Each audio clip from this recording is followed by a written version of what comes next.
My name is Kevin Tucker. I am an assistant professor of medicine at Harvard Medical School and the director of the Brigham Mass General Nephrology Fellowship Program.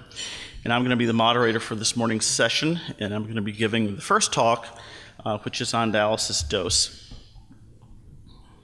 So I would start by saying that this talk has evolved over the years. I've tried to make it somewhat practical, a little bit less mathematical than in some years past, really focusing on things that I think will be important for you to know for the board examination. And I have no disclosures. So the topics that we'll be talking about include how you define adequate dialysis. We'll talk a little bit about the National Cooperative Dialysis Study. And then we'll talk about some quantitative concepts, the HEMO study, and we'll talk about KT versus KT over V. So I've put into the discussion a couple of cases, and we'll come back to these cases at the end of the talk and try to use the audience response system if it works, as I hope it will. So let's start with, to frame the discussion with a case. And this is the case of a 90-kilogram, 50-year-old man who's been on dialysis for 10 years and who has no residual kidney function, who has a single-pool KT/V of 1.0. He dialyzes for 3 hours on high-flux polysulfone dialyzer. His vascular access is an AV fistula, and he achieves a blood flow rate of 450 ml per minute. On physical examination, the fistula is well developed, but does not collapse with the arm elevation. He does not dialyze with any anticoagulation. He complains of malaise and fatigue, and his weight has been gradually declining. His laboratory studies are notable for serum albumin of 3.0 grams per deciliter. And the questions that we'll come back to at the end are all the following are possible reasons for his inadequate dialysis, except an inadequate time on dialysis, inadequate anticoagulation, inadequate blood flow, or fistula stenosis. So first, let's talk about what is adequate dialysis. And I've searched high and low trying to find a really good definition of what adequate dialysis is, and it is hard to find a good definition. So I'll give you my definition of adequate dialysis, and that is the minimum amount or dose of dialysis that's needed to maintain the patient free of any signs or symptoms of uremia and free of volume overload. So how does one assess that? Well, it's looking at the patient, talking to the patient. You get a sense for what's the patient's general sense of well-being. You may think about volume control, so blood pressure might be one surrogate for volume control. And you may think about nutritional parameters, so patients who are maintaining their serum albumin, who have good phosphorus control, good potassium control, might be adequately dialyzed. So those are all the things that I think go into the composite picture of what makes adequate dialysis. Now, when we think about dialysis adequacy and markers of dialysis adequacy, we most frequently think of urea. So why urea? Well, urea is one of the more abundant solutes that accumulate in patients who have renal failure. Its volume distribution is total body water. Its molecular weight is about 60 Daltons. It's polar and water-soluble and uncharged. It's easily dialyzed. It's produced by the liver. It's an end product of protein-nitrogen metabolism. It's transported as both passive diffusion in vitro and in vivo, and facilitated diffusion in vivo. It's relatively non-toxic. Importantly, also, urea is relatively easy and cheap to measure. So it is the solute that we have become accustomed to thinking about in terms of adequacy of dialysis. So the first attempts to really think about measuring the dose of dialysis or thinking about in a quantitative way the adequacy of dialysis was in the 1970s when the National Cooperative Dialysis Study was performed. This study was published in the New England Journal of Medicine in 1981, so if you think about it, this is a study that was conceived in the 1970s. It was really the first large-scale study of dialysis dose, and it had a sort of 2-by-2 design, which you'll see again in the HEMO study. So patients were randomized to basically one of four arms based upon their time on dialysis and time average urea concentrations. So the patients were randomized to either a high time average concentration of urea, 100 milligrams per deciliter, or a lower time average concentration of urea, 50. And they could achieve this time average concentration of urea in either a relatively short time or in a longer time. Now, if you think about it, since this study was conceived in the 1970s, the population is very different than the population of patients whom we see today on dialysis. So these patients were the early comers on dialysis. Very few diabetics and African Americans were underrepresented compared to the current population of patients on dialysis in the United States. So the results were not surprising, at least to us in our current practice, and that is that the patients who were in the low BUN group had fewer hospitalizations than those who were in the high BUN group. So that seems probably fairly intuitive to us. And so the conclusion was more dialysis is probably better. So over time, we started thinking about other ways of quantifying the dose of dialysis, and one of those is the urea reduction ratio. And again, urea is relatively cheap and easy to measure. It's simple to calculate. You look at the pre-BUN and the post-BUN and divide it by the pre-BUN, and it gives you the urea reduction ratio. It's easy to calculate. It is later shown to be a predictor of mortality. The caveats are that it does not account for ultrafiltration and convective clearance, as some other markers of adequacy do, and it does not account for residual renal clearance. So Dr. Owen is sitting in the back of the room, so I have to acknowledge him. This is a paper that was published in the New England Journal, which very clearly showed that patients who had better urea reduction ratios did better than the patients who had lower doses of dialysis. Similarly, the patients who had a higher serum albumin did better than those patients who had a lower serum albumin. And you can see this graphically in this table, which shows that on the far left-hand side of the graph, that those patients who had very low urea reduction ratios and low serum albumins were at higher risk of death. This is, again, fairly intuitive to most of us who practice taking care of dialysis patients today, that are patients who are malnourished, and particularly if they're malnourished and have inadequate dialysis, don't do well. So a few years later, the concept of KT/V was proposed by Gotch and Sargent from a secondary analysis of data from the National Cooperative Dialysis Study. And what they showed that the probability of failure, of not doing well, was a constant step function of the single pool KT/V. So it was higher for those who had a KT/V less than about 0.8, and it was decreased when the KT/V was 0.9 or greater. And those are relatively modest targets of dialysis adequacy with respect to what we think about today. And this shows, what's called the domain of failure here, that those who were who had lower dialysis adequacy and lower protein intake were particularly doing poorly compared to those who had greater amounts of dialysis or greater dialysis dose and adequate protein intake.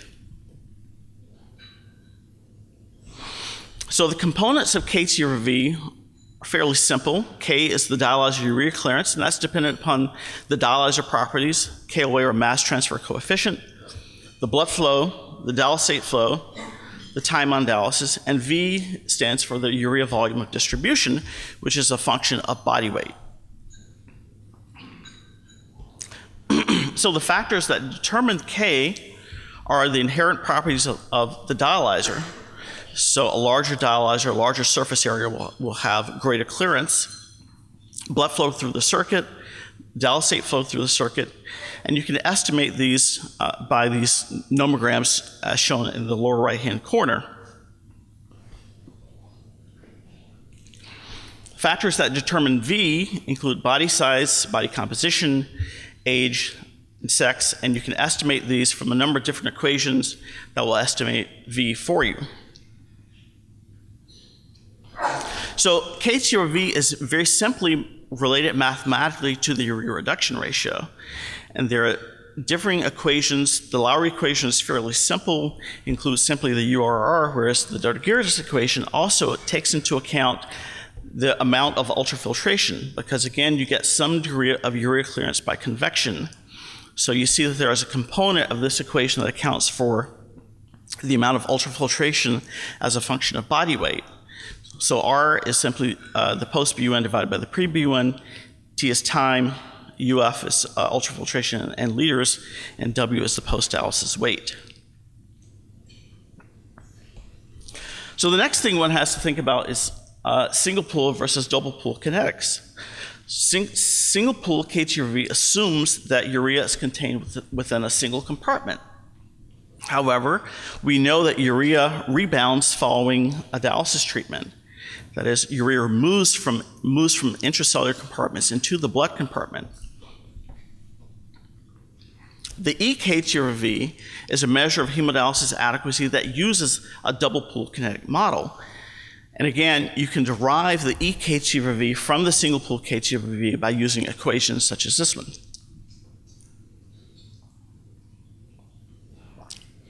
Now, there are several different methods of calculating the KH/V. Probably the most stringent method is formal urea kinetic modeling. You can use equations, and you can use online clearance, which we'll talk about a little bit later. So formal urea kinetic modeling requires knowing the patient's height. You need to know the pre and the post hemodialysis BUN. You need to know the pre and post weights. You need to know characteristics of the dialyzer, the mass transfer coefficient, the blood flow rate, dialysate flow rate, and the start and end times. However, there are also easier ways now with the technology that's built into many of the dialysis machines. One can use online clearance.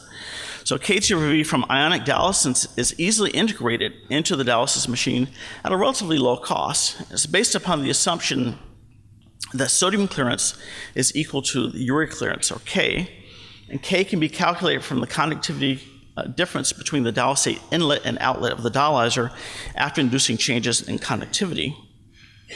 For any of you who are engineers in the crowd and want to know more about how online clearance monitoring works, this is a nice reference from Kidney International that gives you a very nice graphic depiction of how online clearance works. However, if you look at comparing ionic dialysis clearance to urea reduction ratio, you can see that it actually performs pretty well. And so this becomes a nice lower cost method of thinking about dialysis adequacy that does not require repeat blood samples to follow up on dialysis adequacy. If one looks at 4 different methods of estimating KH/V, you can see that blood methods, dialysate methods, and online clearance methods all are pretty close together in their calculation of KH/V. So how does one optimize KH/V? Think about vascular access factors.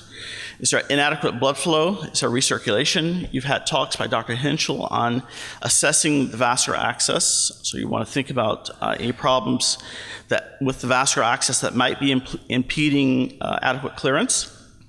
You want to think about the dialysate flow rate.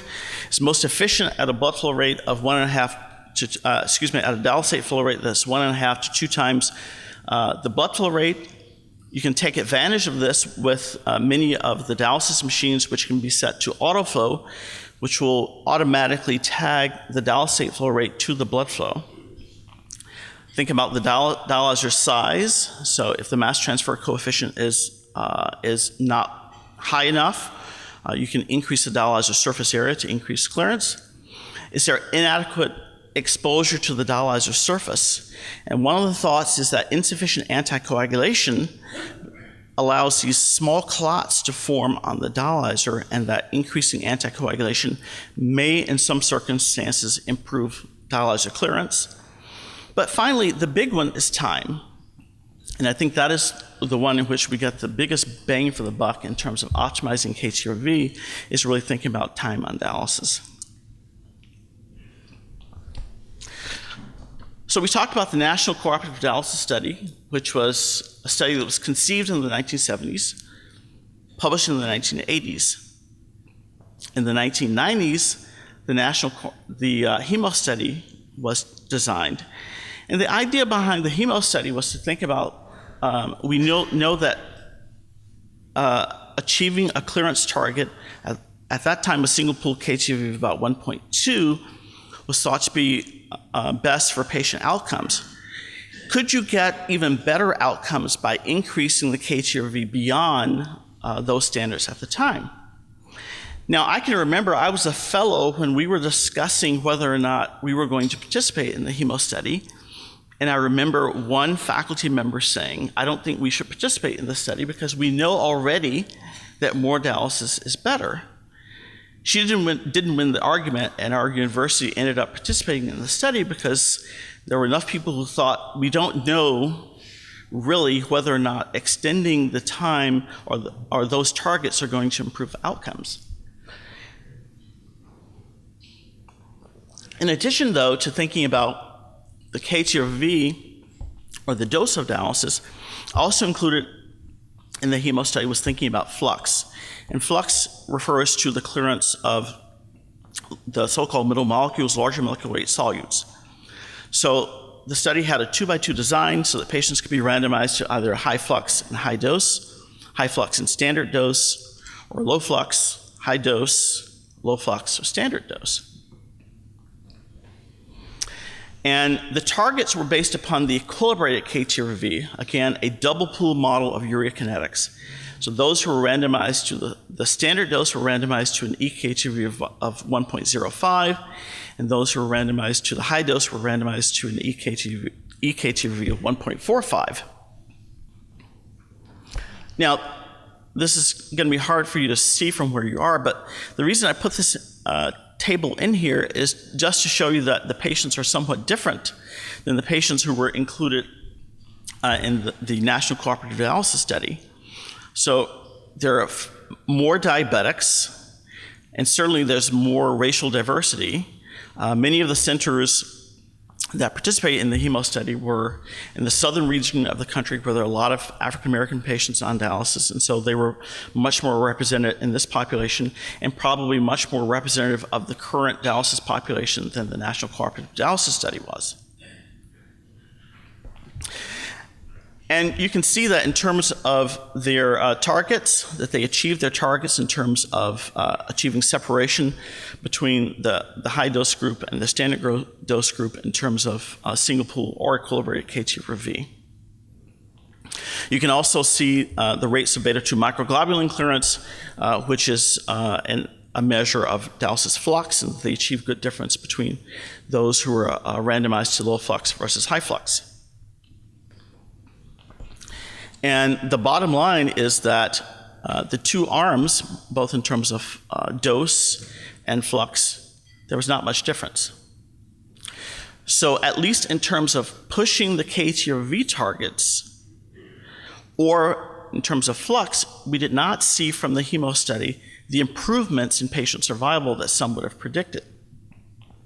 However, one of the things that was missing from the HEMO study was time, and we'll come back to talk about that. So the conclusions from the HEMO study were that at that point, we had no evidence that a higher dialysis dose improved mortality, and we had no evidence that high flux dialysis improved mortality relative to low flux dialysis. So I'm going to introduce the second case, which we'll come back to a little bit later. And this is a case of a 70-year-old woman who weighs 41 kilograms, has a single pool KTRV of 1.6. She dialyzes for 2.5 hours with a high flux polysulfone dialyzer. She has high interdialytic weight gains and often does not reach her dry weight. Her vascular access is an AV fistula, which achieves a blood flow of 400 ml per minute. Her serum albumin is 2.9, and her phosphorus is consistently above target.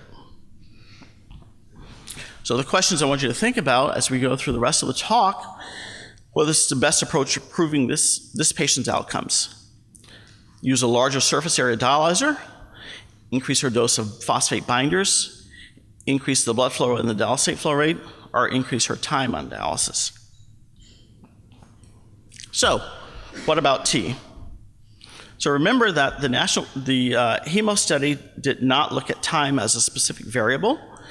So these are data from Dobbs, and it shows that in this observational paper, we see that patients who are dialyzing for greater than 4 hours tend to have better outcomes than the patients who are dialyzing for shorter periods of time. And there are a number of reasons that one might think that time is really important. Some of the experts in the field of dialysis adequacy argue that dimensionless parameters such as KT/V and URR are ill-suited for predicting survival. They treat V simply as a diluent for urea without other biological or epidemiological properties. Importantly, body size, or V, is strongly associated with death risk in dialysis patients. KT/V therefore divides one measure as positively associated with survival by another. And importantly, you can get to a high KT/V by having either a high KT or a low V. One way of thinking about this is from this paper, which showed that as you increase urea reduction rates and look at in the bottom part of the panel, numbers 1, 2, and 3, as URR goes up, there's an increase in survival, but then as with further increases in URR, there's not further improvement.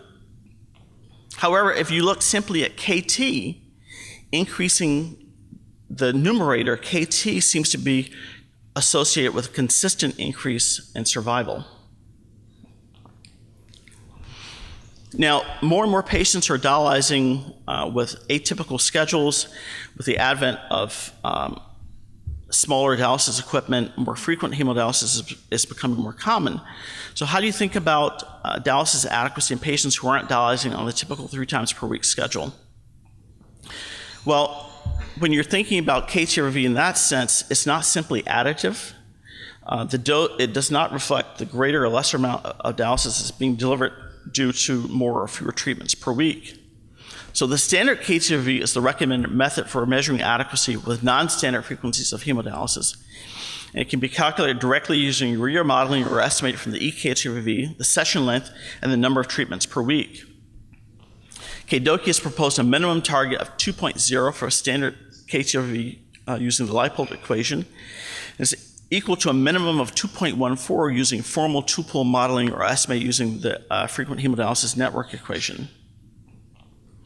So this is a graph that shows how you would calculate the standard KT/V.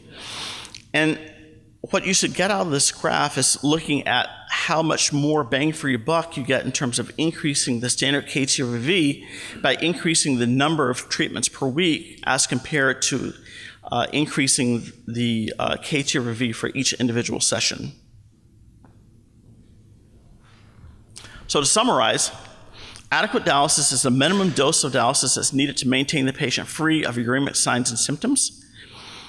The dose of dialysis may be measured. Number of methods: formal urea kinetic modeling, there are equations for estimating single pool KT/V and eKT/V, or one can use online clearance. Factors that affect K include dialyzer characteristics, the blood flow, the dialysate flow, exposure to the dialyzer surface area, recirculation, or access problems. The HEMO study was the largest study of dialysis dose performed to date. There was no survival advantage for the high dose group. There was no survival advantage for high flux dialysis compared to low flux dialysis. However, there is increasing interest in KT rather than KT/V as a predictor of survival. You can estimate dialysis adequacy in a number of ways: URR, single pool KT/V, eKT/V, or standard KT/V for non-standard frequency. And probably, I think, one of the most important concepts is that time may be an important predictor of outcomes independent of KT/V. Longer time, you're going to get better phosphate clearance, you may get better volume control. So let's go back to the cases, and we can use our audience response system if it works. So a 90 kilogram, 50-year-old man who's been on dialysis for 10 years and who has no residual kidney function has a single pool KTRV of 1.0. He dialyzes for 3 hours on a high-flux polysulfone dialyzer. His vascular access is an AV fistula and he achieves a blood flow of 450. On physical examination, the fistula is well developed but does not collapse with arm elevation. He does not dialyze with any anticoagulation. He complains of malaise and fatigue, and his weight has been gradually declining. His laboratories are notable for serum albumin of 3. So all of the following are possible reasons for his inadequate dialysis except A, an inadequate time on dialysis, B, inadequate anticoagulation, C, an inadequate blood flow, or D, fistula stenosis. So let's start our polling.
Can you move that over so we can see the responses? Okay. Okay, good. So I think that most people got the correct answer, which was, advance the slide here.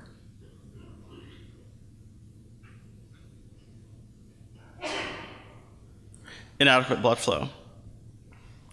So this patient's blood flow is really maximized at 450 ml per minute, so inadequate blood flow isn't the correct answer. He's dialyzing with no anticoagulation, which, as we talked about, may lead to this microclotting of the dialyzer, reducing clearance. As you learned from Dr. Henschel, the fact that his fistula does not collapse with elevation of the arm is suggestive of stenosis. And importantly, his time is too short for a large muscular man with no residual kidney function. So again, emphasizing the importance of time in giving you the biggest bang for your buck in terms of increasing solute clearance. Second case, a 70-year-old woman who weighs 41 kilograms has a single pool KTV of 1.6. She dialyzes for 2.5 hours with a high flux polysulfone dialyzer. She has high interdialytic weight gains and often does not reach her dry weight. Her vascular access is an AV fistula, which achieves a blood flow of 400. The serum albumin is 2.9, and her phosphorus is consistently above target. What is the best approach to improving this patient's outcomes? A, use a larger surface area dialyzer. B, increase her dose of phosphate binder. C, increase her blood flow and dialysate flow rate. Or D, increase her time on dialysis. So let's poll the audience.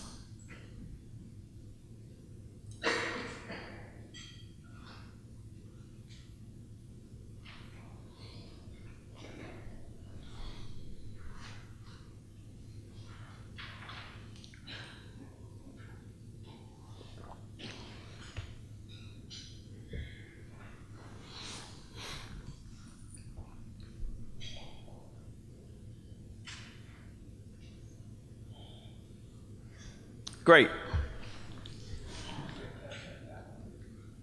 You can advance the slide, please.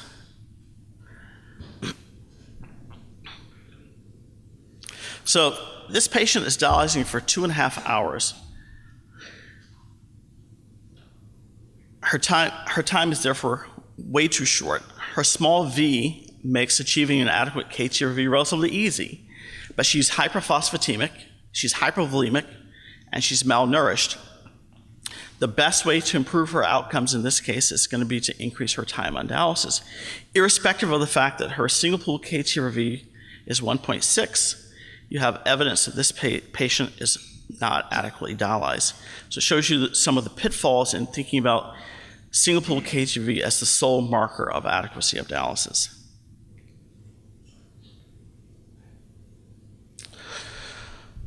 All the following statements are true regarding hemodialysis adequacy except A, inadequate anticoagulation may adversely affect urea clearance. B, the amount of ultrafiltration per treatment does not affect KTRV.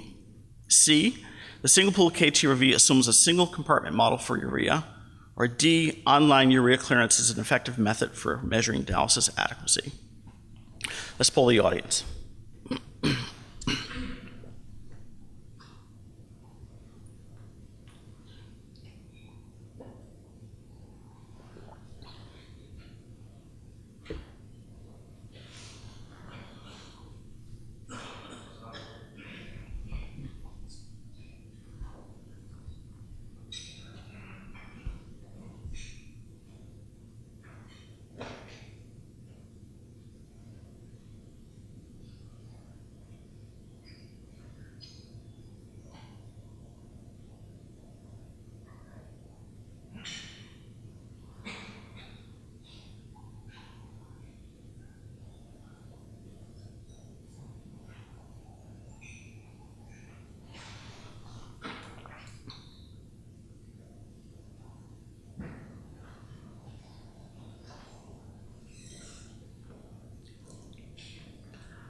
Sorry, technical difficulty.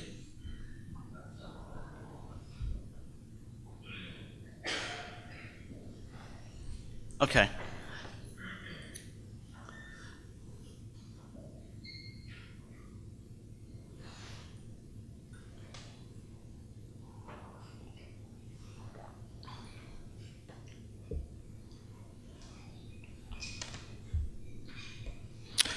Okay, great. Advance the slide, please.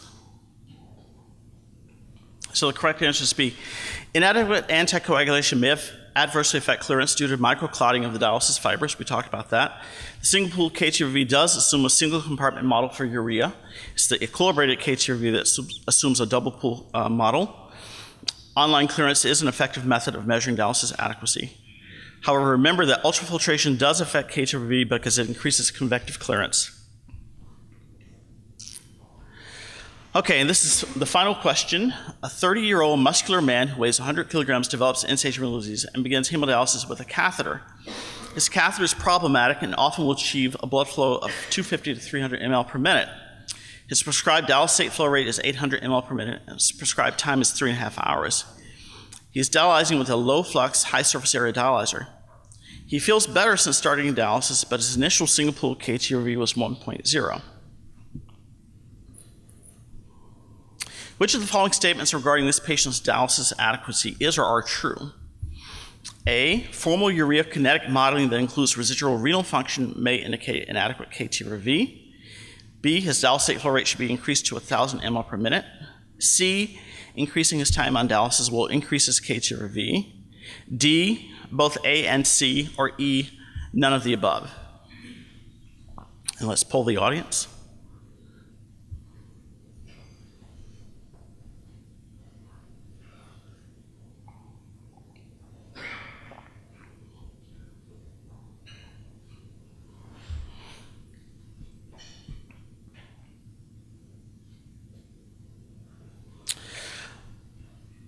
Okay, again, I think most people got the answer correct.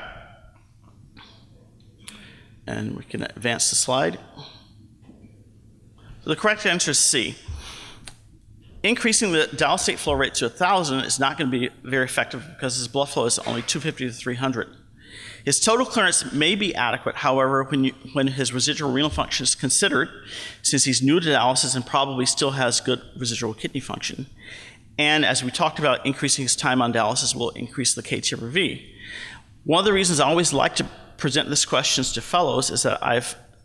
heard on more than one occasion one of the dialysis nurses say to the fellow, this patient's fistula will only achieve a blood flow rate of 250 and his KTRV is not at target. We can't send him out to his outpatient unit with this fistula. He needs a catheter. And I always say, stop, time out. Because putting a catheter in that patient is the worst thing you could possibly do. We're not accounting for the patient's residual kidney function when we're thinking about his total clearance. Yes, Medicare is not interested in that. They're only interested in the URR.